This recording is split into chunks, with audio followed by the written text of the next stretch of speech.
৭৫ বছর ধরে মধ্যপ্রাচ্যের প্রতিটা সিদ্ধান্ত এক জায়গায় গিয়ে থামতো ওয়াশিংটন। সৌদি আরব কি করবে, ইরান কত দূর যাবে, ইসরায়েল কার সাথে হাত মেলাবে, সব হিসাব হতো একটা প্রশ্ন দিয়ে, আমেরিকা কি চায়।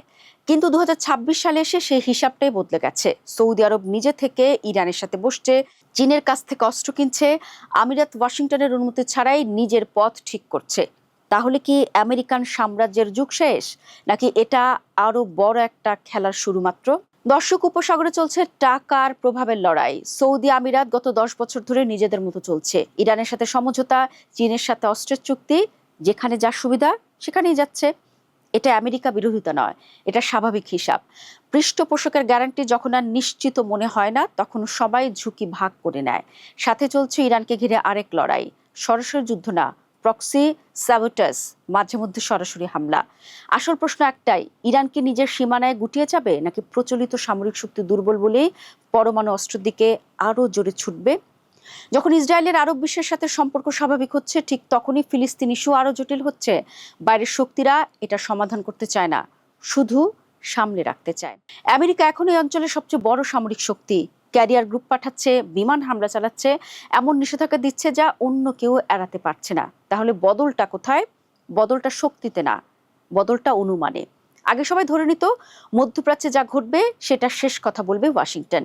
সে অনুমানটাই এখন ভেঙে গেছে। আমেরিকার পুরনো নীতির আসল সমস্যা ছিল না তার শক্তির অভাব, সমস্যা ছিল একটা গোটা অঞ্চলকে চিরস্থায়ী সামরিক উপস্থিতি আর যুদ্ধ দিয়ে শান্ত রাখার চেষ্টা, যেটা শান্তি যতটা দিয়েছে তার চেয়ে বেশি আগুন জ্বালিয়েছে। এখন প্রশ্ন আসে, চীন আর রাশিয়া কি তাহলে নতুন বস হয়ে যাচ্ছে? না, চীন চায় ব্যবসা, চায় তেল গ্যাসের নিরাপদ সাপ্লাই, কিন্তু কোনো ঘাঁটি বানাতে চায় না, কোনো প্রতিরক্ষা চুক্তি করতে চায় না, সুন্নি শিয়া ঝগড়ায় মধ্যস্থতা করতেও চায় না। রাশিয়া ইউক্রেন যুদ্ধে এত কাহিল যে সিরিয়ায় তার নিজের ঘাঁটি টিকিয়ে রাখতেই কষ্ট হচ্ছে, কারণ নিরাপত্তার দায়িত্ব নেওয়ার শক্তি তার নেই। তাহলে এই দুই দেশের আসলে ভূমিকা কি? চীন রাশিয়া কোনো নতুন গার্জিয়ান না, ওরা টেবিলের উপর রাখা একটা তাস মাত্র, যেটা সৌদি বা আমিরাত দরকার পড়লে ওয়াশিংটনের সামনে মেলে ধরে। তাহলে সামনে কি? সামনে আরো এলোমেলো, আরো খরচের, আরো অস্থির এক মধ্যপ্রাচ্য অপেক্ষা করছে। যুদ্ধ থামানো হবে না, শুধু সামলানো হবে। কে কার শত্রু সেটা প্রতি মাসে বদলাবে, আর আমেরিকা মাঝে মধ্যে ফিরে আসবে, শুধু তখনই যখন একদম দরকার পড়বে। ৭৫ বছরের একটা নিয়ম ভেঙে গেছে। আমেরিকা চলে যায়নি, শুধু আর বিচারকের চেয়ারে বসতে চাইছে না। আর সেই খালি চেয়ারটার জন্য এখন লড়ছে সৌদি, ইরান, ইসরায়েল, চীন, রাশিয়া, সবাই একসাথে, সবাই নিজের হিসাব নিয়ে।